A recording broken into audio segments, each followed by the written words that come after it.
Hello student, कैसे आप लोग? सब बढ़िया है। बहुत दिन के बाद एक लेक्चर है आज, जिसका नाम है गैस स्टेट।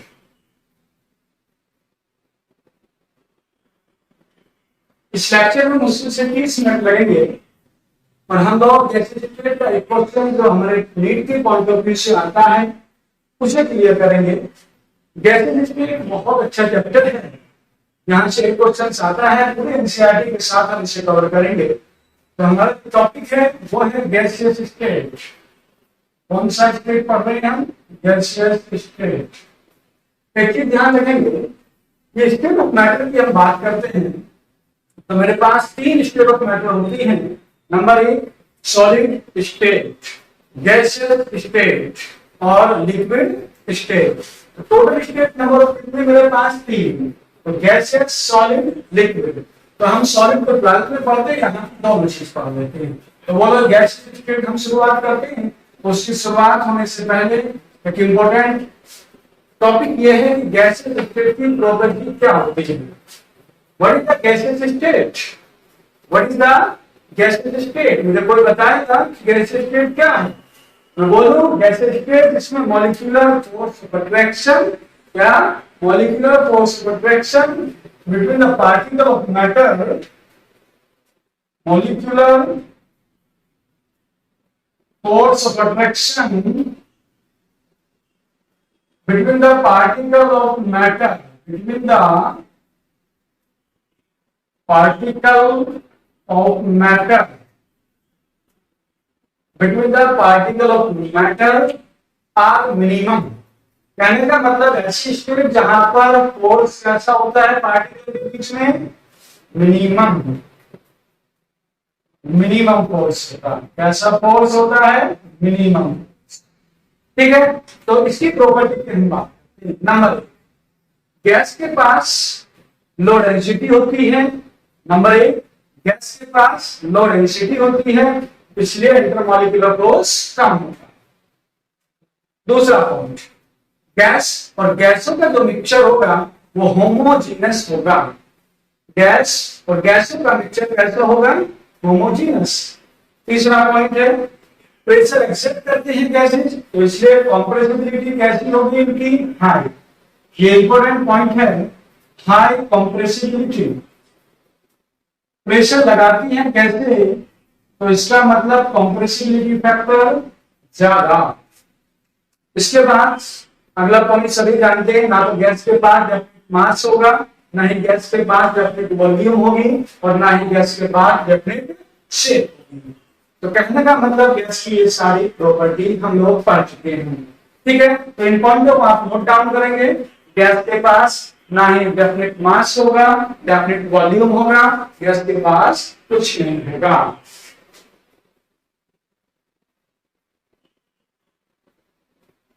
ठीक है, तो गैस अपने आप में बहुत अच्छा बिहेव करते हैं।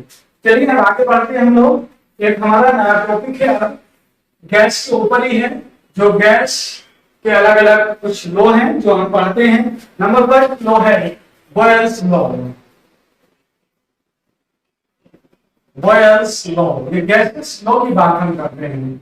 इस लॉ की बात कर रहे हैं हम, गैसेस लॉ की बात कर रहे हैं, बॉयल्स लॉ। ठीक है, ये 4 लॉ हम पढ़ेंगे। पहला लॉ जिसके हम नाम दे रहे हैं Boyle's law. According to the Boyle's law, due the relationship between pressure and volume. किसका रिलेशन देगा? प्रेशर का और वॉल्यूम का। लेकिन ये कंडीशन की बात कर रहे हैं कांस्टेंट टेम्परेचर। तो बोलो, मैं बोलूंगा P इनवर्सली होता है 1/B के। तो 2 गैस होंगी तो P1 V1 is equal to होगा P2 अपॉन P2 V2।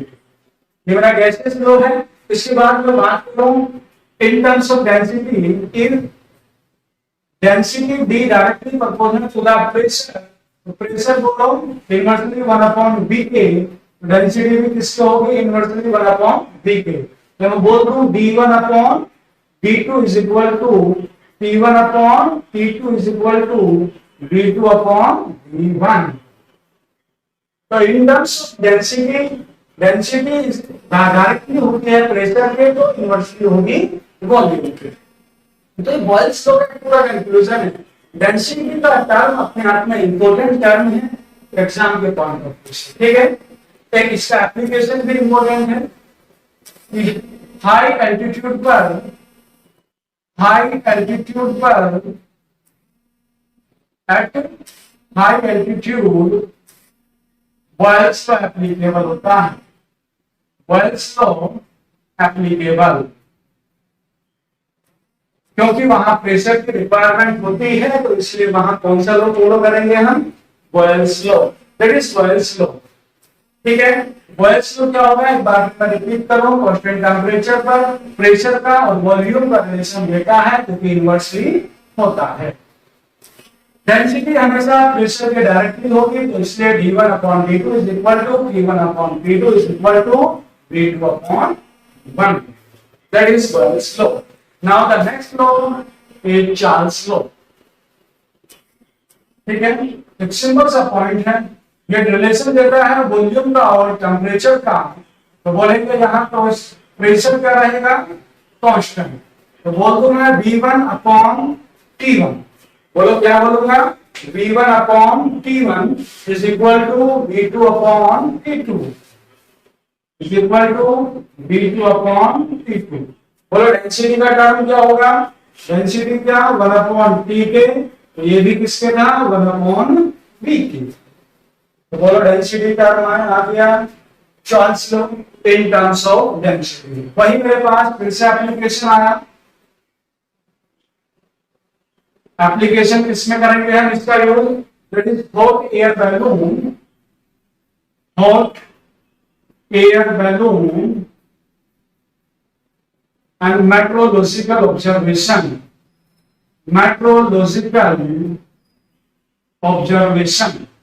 ये है पूरा चार्ल्स लॉ। तो चार्ल्स लॉ हमेशा ध्यान रखेंगे, टेम्परेचर और वॉल्यूम का रिलेशन डायरेक्टली देता है और प्रेशर कांस्टेंट पर देता है, दैट इज डेंसिटी का रिलेशन ये होता है, और हॉट एयर बैलून और मेट्रोलॉजिकल ऑब्जर्वेशन में इस लॉ को हम बात करते हैं, ठीक। तो हमारे पास दो लॉ हो चुके हैं, अब हम चलते हैं तीसरे लॉ की ओर। जब तक हम तीसरा लॉ पढ़ते हैं तो आप सभी से एक रिक्वेस्ट है कि इन लॉ को आप साथ के साथ टेक ओवर करते चले। तीसरा लॉ है Gay-Lussac law, next law is Gay-Lussac law. Gay-Lussac law ये बताता है प्रेशर का रिलेशन टेम्परेचर के साथ व्हेन वॉल्यूम क्या रहेगा, कांस्टेंट। तो बोल दूं मैं P1 upon T1 is equal to P2 upon T2, तो दिक्कत, बोलो डेंसिटी का रिलेशन भी निकाल लोगे क्योंकि density in terms of directly होती है, तो यहां से हम क्या निकाल लेंगे, ये। अब एक बात नोट पॉइंट वाली बात ये है, नीट में एक बार आ चुका है पॉइंट कि गैलिसियन लॉ फेल्स, नोट डाउन करेंगे, गैलिसियन law fails at low temperature, fail होता है एट लो टेम्परेचर। गैलिसियन लॉ लो टेम्परेचर और फेल होता है बिकॉज वॉल्यूम कंसीडर होने लगता है। जब टेम्परेचर कम होगा तो वॉल्यूम वहां क्या बात करेंगे, कंसीडर होने लगता है। तो इसका मतलब क्या है, गैलिसियन लॉ टेम्परेचर का रिलेशन देता है प्रेशर के साथ, ठीक, नोट डाउन करेंगे, और लो टेम्परेचर पर क्या हो जाएगा, फेल। नेक्स्ट पॉइंट है Avogadro law. Avogadro law most important topic है, एनसीईआरटी का सब कुछ इसमें हम पूरा क्लियर है, एनसीईआरटी पूरी क्लियर इस टॉपिक में इस लेक्चर में हो रही है, जो कि volume directly proportional to the number of mole, जो कि टेम्परेचर भी कांस्टेंट है, प्रेशर भी कांस्टेंट है, तो ये है sir volume directly proportional to the mole. तो मैं बोलूं दो केसेस के लिए V1 upon N1 is equal to V2 upon N2, बोलो सही है या सही है। ये था अवोगाड्रो। अवोगाड्रो को 11th क्लास में सबसे पहले हम लोग पढ़ते हैं, उससे लोग भी पढ़ते हैं, लेकिन सबसे इंपॉर्टेंट बात ये है कि अवोगाड्रो लॉ गैलिलियो लॉ और बॉयल्स लॉ, चार्ल्स लॉ, ये 4 लॉ होते हैं। ये शुरुआत के जो 3 लॉ हैं हम उनसे मिला के एक बहुत ही अच्छा कंसेप्ट पढ़ते हैं जिसका नाम है आइडियल गैस इक्वेशन। एक इंपॉर्टेंट टॉपिक है जिसका नाम है आइडियल गैस इक्वेशन। बोलो बॉयल्स लॉ था P इनवर्सली 1/v या V इनवर्सली 1/v। बोलो चार्ल्स लॉ था V directly to the temperature of T। बोलो एवोगाड्रो लॉ था V directly to the number of. तीनों लॉ को मैंने मिलाया तो ये आया P इंटू V, डायरेक्टली का साइन हटाया तो एक कांस्टेंट आया R और ये टेम्परेचर हुआ T। That is ideal gas equation. PV equal to nRT। P pressure है, V मेरा वॉल्यूम है, N मेरा नंबर ऑफ मोल है, R मेरा गैस कांस्टेंट है और T तुम्हारा है टेम्परेचर केल्विन में। ठीक है, अब सारी चीज हमने बारी बारी से देखा था इन terms of density, in terms of density, in terms of density. तो ये भी तो इन टर्म्स ऑफ डेंसिटी आ सकता है। बोलो आएगा नहीं आएगा इन टर्म्स ऑफ डेंसिटी। तो इन टर्म्स ऑफ डेंसिटी लाने के लिए हम सबों को क्या करना है? इन टर्म्स ऑफ डेंसिटी के लिए हम लोगों को इस पहले तो नंबर ऑफ मोल्स को डिवाइड करना है। Number of moles equal to क्या होता है? Given weight upon molar mass into R into T। बोलो तो पीवी इक्वल टू क्या हो जाएगा?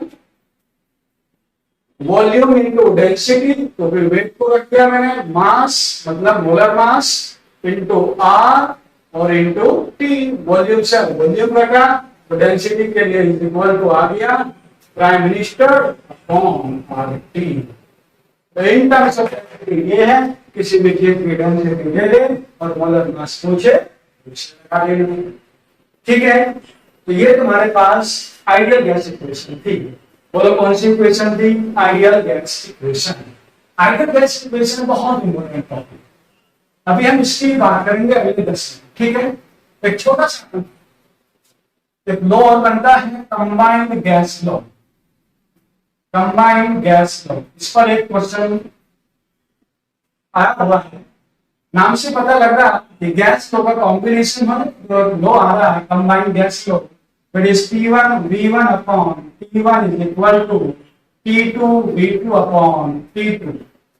बोलो P1 क्या है? इधर वाला डाटा फर्स्ट गैस का होगा, ये वाला डाटा सेकंड गैस का होगा। हमेशा ध्यान रखना क्वेश्चन में जिस गैस की वैल्यू फर्स्ट नंबर पर होती है उसे डाटा नंबर 1 बोलते हैं और जिसकी बाद में होती है उसे डाटा नंबर 2 बोलते हैं। यह है कंबाइंड गैस। ठीक है, इसमें 6 अननोन मेरे पास है, 5 का वैल्यू दिया गया होगा, किसी एक का वैल्यू आपसे पूछेगा। ठीक है, इसके हम आगे बात करते हैं एक नया टॉपिक जिसकी हम बात कर रहे हैं। उस टॉपिक का नाम है ना Dalton's law of partial pressure. Dalton law of partial pressure. अच्छा, मैं डाल्टन्स लॉ में बताया कि किसी भी कंटेनर में सारी गैसों का पार्शियल प्रेशर का सम करते जाएं हम, किसी भी कंटेनर में सारी गैसों का पार्शियल प्रेशर का सम करते जाएं हम, तो भैया वो आता है P total. That is Dalton law. That is Dalton law. बोलो आया, सारी गैसों का पार्शियल प्रेशर सम कर दो, पास आएगा उस पूरे कंटेनर का टोटल प्रेशर। सवाल ये भी नहीं, सवाल आता है कि इन सारी गैसों में से किसी एक गैस का पार्शियल प्रेशर बता। इस साल भी एक मिनट में आया था 2020 में और इसके अच्छे चांस है। ठीक है, तो जिस गैस का भी पार्शियल प्रेशर पूछे, पार्शियल प्रेशर पूछे, तो पार्शियल प्रेशर के लिए हम नोट डाउन करेंगे is equal to P total into mole fraction. P total into mole fraction.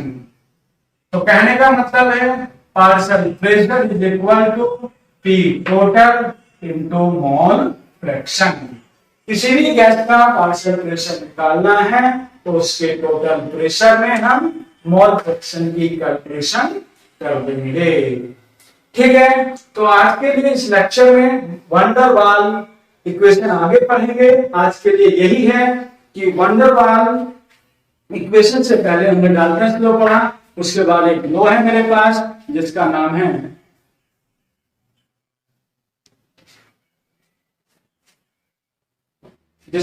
मेरे पास ग्राम्स लॉ ऑफ डिफ्यूजन। एक चीज और केमिस्ट्री में हमेशा ध्यान रखना कि सारे लॉ तब तक एप्लीकेबल होते हैं जब तक आपस में रिएक्शन ना हो। तो सवाल पूछे कि डाल्टन लॉ कब एप्लीकेबल होगा या किसके लिए एप्लीकेबल होगा, तो तुम्हारा आंसर होना चाहिए कि डाल्टन लॉ तब एप्लीकेबल होगा जब तक आपस में गैसेज रिएक्शन ना करे। मान लीजिए गैसेज रिएक्शन करने लगेगी तो समझो वहां डाल्टन लॉ एप्लीकेबल नहीं होगा। ऐसे राउंड लॉ का केस आता है। अगला कंसेप्ट है grams law of diffusion. Grams law of diffusion और इफ्यूजन। डिफ्यूजन की बात करूं या इफ्यूजन की बात करूं, तो थोड़े से कंसेप्ट है मेरे पास, ग्राम्स लॉ ऑफ डिफ्यूजन या फिर ग्राम्स लॉ ऑफ इफ्यूजन। ठीक है, ग्राम्स लॉ ऑफ डिफ्यूजन क्या है? That is rate of diffusion inversely proportional to the density square root at constant pressure and constant temperature. Rate of diffusion inversely होता है density के constant pressure पर, constant temperature पर। तो हम बात करते हैं तो डेंसिटी का टर्म होता है तो R1 upon R2 rate of diffusion, volume पर time that is V1 upon T1, T2 upon D2 is equal to under root D2 upon D1 is equal to molar mass, vapour density का double होता है, is equal to pressure भी constant नहीं है तो P2। इससे बाहर grams law of diffusion पे कोई सवाल आज तक नहीं है। समझ गए? कोई एक डाटा आपसे मैच करेगा उसी से हम आंसर निकालेंगे। That is grams law of diffusion. That is grams law of diffusion. बोलो सही है? ठीक है, इसे नोट डाउन करेंगे ग्राम्स लॉ ऑफ डिफ्यूजन को आप सभी लोग।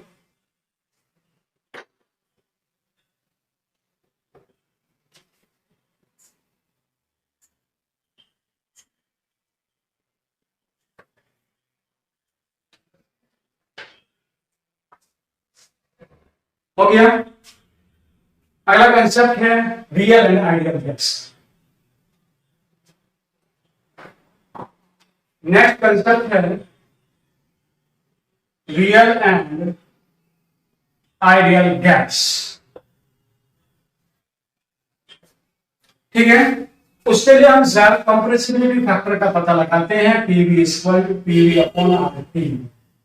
ज़ेड की वैल्यू 1 है तो इसका मतलब आइडियल होगी हर कंडीशन पर, प्रेशर भी टेम्परेचर भी कैसा भी हो गैस आइडियल होगी तो होगी। Z की वैल्यू 1 से ज्यादा है तो पॉजिटिव डेविएशन होगा, लेस कंप्रेशन। Z की वैल्यू 1 से कम है तो नेगेटिव डेविएशन होगा, मोर कंप्रेसिबल होगी।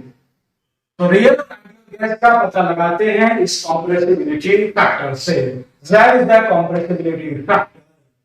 तो PV अपॉन RT 1 है तो आइडियल होगा, 1 से ज्यादा पॉजिटिव डेविएशन, 1 से कम होगा that is negative deviation. Note down करेंगे इसे। ठीक है,